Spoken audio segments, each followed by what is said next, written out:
All right, so in this series of videos, we're going to be looking at Broyden's method, and specifically we're going to be deriving the Jacobian update in one of two ways, or we're going to be doing it in two ways. This video will do the first derivation. But before we get into that, we'll start with looking at Newton's method to kind of walk through why we're caring about Broyden's method in general and really where it begins. So I'll start up in this corner by drawing a simple polynomial. I'm going to scoot this chair over. A polynomial function in two dimensions. We'll call this f of x. So it kind of goes up like that. Now, Newton's method is a method that we will use to determine the roots of this polynomial. So here we can see that we have one root right here. Now, if we start with an initial guess a little bit to the left, we'll call this x sub n. Now, as part of Newton's method, the next step after making our guess of x sub n is going to be finding what our function value is at that x value, taking the derivative of it, and then drawing that tangent line all the way to where it touches the x-axis or crosses the x-axis. This new x position is going to be x sub n plus 1. Now from here, to continue with Newton's method, you would repeat this process. So you would take at this x position, you would find the function value, find the derivative, draw another tangent line, cross the x-axis, and repeat. And eventually you converge to that, where that root is, where that function f of x crosses the x-axis. Now, this concept is really important in computational methods because there are many occasions, many different instances where we want to find the minimum or maximum of a function, and that requires finding the root of a derivative. So that's just one example of what we could do with this type of function, or this type of process. Now, looking more to something like Broyden's method, that allows us to do this in many dimensions, not just two dimensions like this graph here. But again, we'll do a little bit more with Newton's method to walk through what this looks like. So the next step here is to take this derivative f prime of x, f prime of x sub n actually, which is this first tangent line here, this first derivative. And we'll look at how we calculate this here. So we've got these 2 points. We've got the x value is x sub n, and then that's our function value at x sub n, and then our other point is x sub n plus 2, comma 0, where it crosses the x-axis is that first step of Newton's method. So to calculate the slope of this line, f prime of x sub n, we'll do rise over run, so y minus y over x minus x. So our y here is going to be f of x. Oops. It's going to be f of x sub n minus 0. Our second y position is 0 since we're on the x-axis. And then our x's are going to be x sub n minus x sub n plus 1. Now, if we rearrange this and solve for x sub n plus 1, because that's really what we're looking at with Newton's method, we want to create a formula that describes the method that we will use to identify that next x value that eventually converges at the root. So we'll solve for x n plus 1 and plus 1. This is going to be equal to x sub n minus function of x sub n over function derivative x sub n. So this is what Newton's method looks like. Now again, this is only in 2 dimensions. We have our f of x, which is a one function, one independent variable, 2-dimensional graph, and we are approximating that with a 1-dimensional line at a certain position of x, certain position of our independent variables. This thought process is extremely powerful. It's a really useful tool that we have, but in reality, for a lot of computational problems, we are going to be working with many more functions and many more independent variables. Take a distillation column, for example. So for each tray, we have a whole set of equations, the composition, the flow rate, the total mass in each tray, by maybe 50 trays. And then let's say we have 2 columns and then another reactor system. And very, very quickly, you can get a ton of independent variables and a ton of different equations. So we need a way to expand Newton's method, again, this powerful technique, to something that we can use in n dimensions. And that's where we're headed with Broyden's method. Now we'll start by looking at something called the Jacobian. Actually, well, before we get there, let's say that our new function is two functions, f1 and f2. And each of these functions are of two independent variables, x1 and x2. Now, like I mentioned, this could get way bigger than that, but for this example, we'll only use two. Now, instead of using a derivative of this equation here, we're going to use something in this function. We're going to use the Jacobian, which describes the sensitivity of this function with regard to each of these independent variables at a certain position of those independent variables. So we're taking this idea of approximating f of x up here with a line to approximating our more complex function with the Jacobian. So I'll draw that out. So for two functions, two equations, and two unknowns, we will have a 2 by 2 matrix. And these are going to be partial derivatives of our function. Let me move that down a little bit. Partial derivatives of our function with respect to each of those independent variables. So going from left to right, top to bottom, df1 over dx1, df1 over dx2, df2 over dx1, and then df2 over dx2. These are partial derivatives. So that's our Jacobian 2 by 2 matrix for two functions with two independent variables, two equations with two independent variables.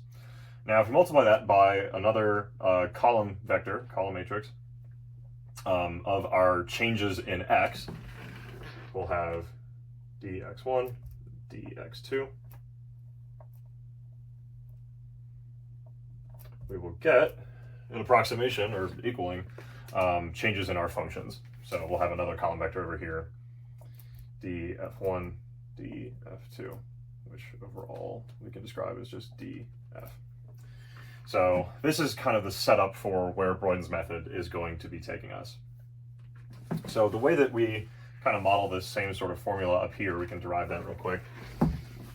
We're going to have Jacobian n times the difference in our x values. So we'll have x sub n plus 1 minus x sub n, and these are all vectors, equals the difference in our function, which is going to be f n plus 1 vector minus f n vector. Now, once we have used this method to successfully find the root of our function, where that function crosses the x-axis or is equal to 0, we can say that f of n plus 1 is equal to 0. Now from here we can rewrite this. Now we have to do a little bit of rearranging here to solve for x sub n plus 1, like we did up here with Newton's method. So the next step is going to be multiplying both sides by our the inverse of our Jacobian at n. So we'll have j n transpose, not inverse, excuse me. And then x sub n plus 1 minus xn equals negative Jacobian n transpose times fn. Now from here, over here on the left side, we're multiplying a vector times, or a matrix by its transpose, and in matrix multiplication, this just gives you your identity matrix, which is 1, 0, 0, 1, which in matrix multiplication we can treat like a 1. So those kind of cancel out over here on the left side, which allows us to simplify this expression like we did up here for Newton's method. So we can say that x n plus 1, that vector, is equal to x sub n, previous set of x values, or independent variables, minus Jacobian n transpose function n vector. So this is kind of a quasi-Newton's method that allows us to use this same approach in multiple dimensions. Now, applying this just like we would up here with the Newton's method brings up a couple of challenges. The first challenge is that solving for Jacobians in a system with a lot of independent variables and a lot of equations, like we talked about earlier with like a chemical plant, for example, is very, very computationally expensive because the computational power that is required to calculate this Jacobian scales with the power of 3 of the number of independent variables that you're working with, which is very, very computationally expensive. So we need instead a way to update our Jacobian. In addition, calculating these transposes is computationally expensive as well. So let's say that we're using 3 equations and 3 unknowns, for example. Actually, let me back up a little bit. For the next iteration of this, if you were to follow it like Newton's method to continue to try to find your root, we have now solved for the next set of our independent variables, x of n plus 1. We can plug that back in up here, but what we will find is that this function at n plus 1 is not equal to 0 because we haven't reached our root yet. And the reason for that is because our Jacobian is only an accurate or a somewhat accurate estimation of our function at a very specific set of independent variables. Now, since we've moved, the Jacobian is now a crappy estimation of our function, which is why this results in something other than 0. So as a result, we need a way to update our Jacobian. And it's almost not worth calculating that very, very accurately, just because it is only a reasonable estimation at a very local point. And since we're going to be moving in the set of our independent variables, that we can throw that out the window almost immediately. So let's say that we're using 3 functions and 3 unknowns. So our Jacobian, n plus 1, is going to be a 3 by 3 matrix. Our delta x is going to be a 3 by 1 matrix. And our function values is going to be a 3 by 1 matrix as well. Now the result here is that we have 9 unknowns and 3 equations for those unknowns to calculate our new Jacobian to result in 0 again. And the result is that this is undetermined, or underdetermined, excuse me. We can't just calculate a new one using this previous information. We'd have to calculate it completely from scratch, like I said earlier, which is very computationally expensive. Now what we can do is use our previous Jacobian, use that information that was already calculated as a way or a clue to calculate this new Jacobian here. And this is what we're going to be doing with Broyden's method. And this results in a formula that I'll write up here in just a moment. And the result here is the so-called Jacobian update as part of Broyden's method, Broyden's Jacobian update, which is what we're going to be deriving one way in this video and then another way in a future video.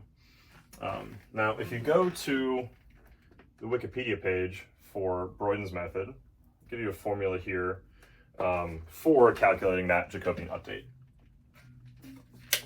And I'll draw that up here. So we've got Jn plus 1, which is the next iteration of our Jacobian that we're trying to update instead of calculating from scratch using the previous information from our previous Jacobian, equal to J sub n plus, now this is going to be the formula up here. We've got delta f, change in our function value from one step to the next, minus previous Jacobian, Jn, times delta x, the change in our set of independent variables. And these are all vectors. I'll leave those hats off right now just because there'd be a lot to draw. Over the magnitude of that independent variable vector x squared, all times delta x transpose. So this is the equation for Broyden's Jacobian update. This is what we're going to be deriving in this video. One way here, and then in another way in the future video. So the first step for this derivation is going to be rewriting some of these equations over here. So initially we cross this out as 0 because we're saying, okay, the new function value is going to be 0 because we've successfully found our root. So we'll start there. So if we set that equal to 0, fn plus 1 is equal to 0, we can say that our, excuse me,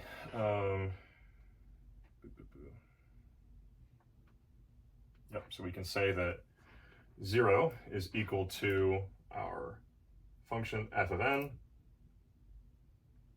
plus Jacobian n delta x.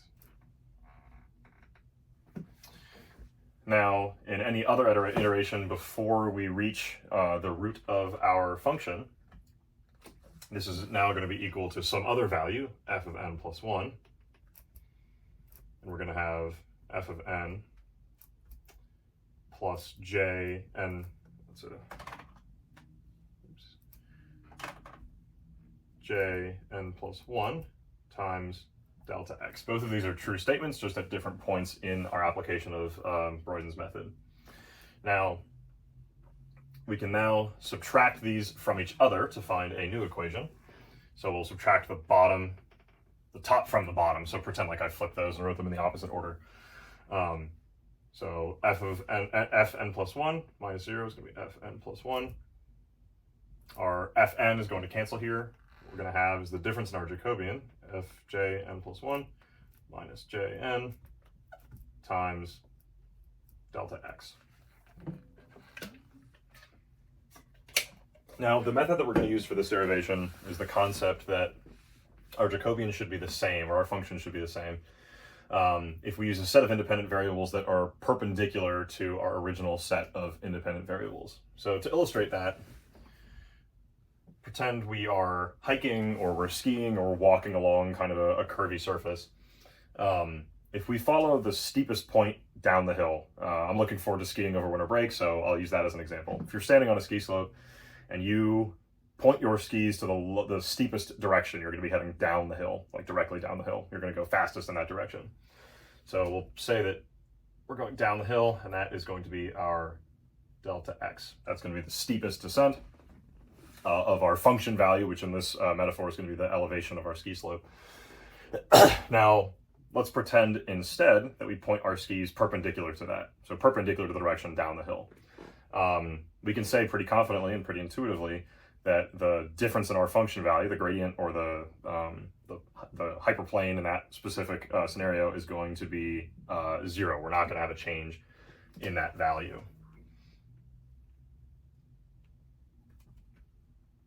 So I'll use delta p here instead of delta x to say that we are perpendicular to that initial direction of that vector, and we shouldn't see a change in our function. We shouldn't see a change in our function value. So different ways that we can write out that our two vectors here, delta x and then delta p for perpendicular, are perpendicular to each other. We have delta x dot delta p, that's equal to 0.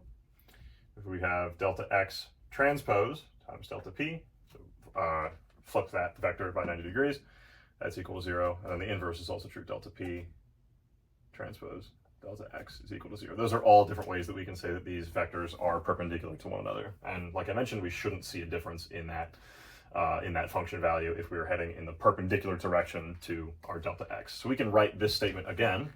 So that 0 for no change is equal to jn plus 1 minus jn times delta p for perpendicular.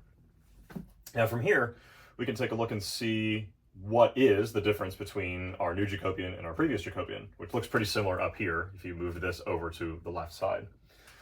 So we can say jn plus 1 minus jn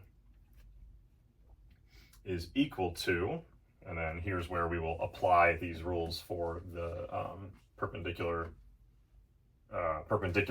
of our two vectors, delta x and delta p. So if we want this expression to be 0, we would want to multiply delta p times delta x transpose. So that means that this expression for the difference in our Jacobians, delta j, so to speak, has to have a delta x transpose in the numerator. Because if you were to fill in this box here with delta p, those would create 0, which would zero out that entire expression, resulting in 0 for your next function here, your next function value. Now, if instead we were to plug in delta x, we need then the result to be fn plus 1. So we know that there needs to be an fn plus 1 in this expression somewhere, fn plus 1. Now on the bottom, if in the current state we multiplied this by delta x to get fn plus 1, we'd also have a delta xt in that expression. So we need another delta xt on the bottom, delta x transpose, which again is the difference, the iterative difference in between our sets of independent variables, x1, x2, x3, etc. But we also need another delta x on the bottom to cancel out that delta x that we're going to put in here in this expression here. Excuse me. So this looks kind of similar to our expression up here for the Broyden's Jacobian update that we see like on Wikipedia. Not exactly the same, but we'll walk through exactly how it's similar. But I'll write this out in the new format here. Jn plus 1 equals Jn plus delta xt. Actually, I'll write that a little bit differently. We'll have f of n plus 1 on the top over delta x transpose delta x times delta x transpose over here on the right. Now the first thing we'll notice, I'll look at the denominator first on the bottom.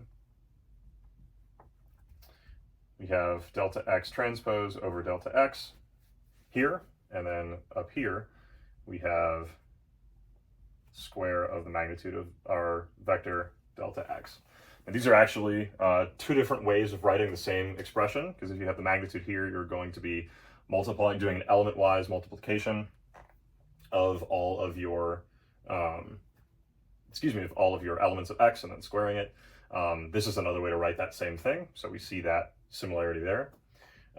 We've got our delta x transpose off to the right. That's going to be the same in the top and the bottom. And that leaves us to compare our numerators. In this derivation here, we've got fn plus 1. And then in this derivation here, we've got delta f minus Jacobian at n times delta x. Now, I'll write this out a little bit differently as well. Delta f, we can rewrite this as f of n plus 1 minus f of n. And then minus our, actually I'll write that out a little differently. Just got the parentheses in the wrong spot. We've got f of n plus 1 minus f at n minus our, let's see, minus Jn times delta x. Now this looks kind of similar from our statement up here, so we'll actually reuse this. I'll draw some different parentheses here, and since I'm cutting off this negative here, I've got to turn that into a positive to make sure our algebra works out the same. And this looks similar to what we've got up here, f of n plus Jacobian at n times delta x equal to 0, so we can actually take this whole term and have this equal to 0. So now we have f at n plus 1 and f at n plus 1. So this notation up here, again, is a little bit goofy. This is what we resulted from our derivation here using the perpendicular vectors of our independent variables, x1, x2, x3, etc. But really, we've just demonstrated that these are exactly the same method for Broyden's Jacobian update. So I'll rewrite these again down here in summary. So we've got Jn plus 1 is equal to Jn plus f n plus 1 over delta xt, delta x transpose delta x times delta xt. Also equivalent to this notation up here, j sub n plus delta f minus Jacobian n times delta x over magnitude delta x squared times delta x transpose. So this, again, is the first derivation for our Broyden's Jacobian update, and we'll do this in a different method in our second video. Thank you.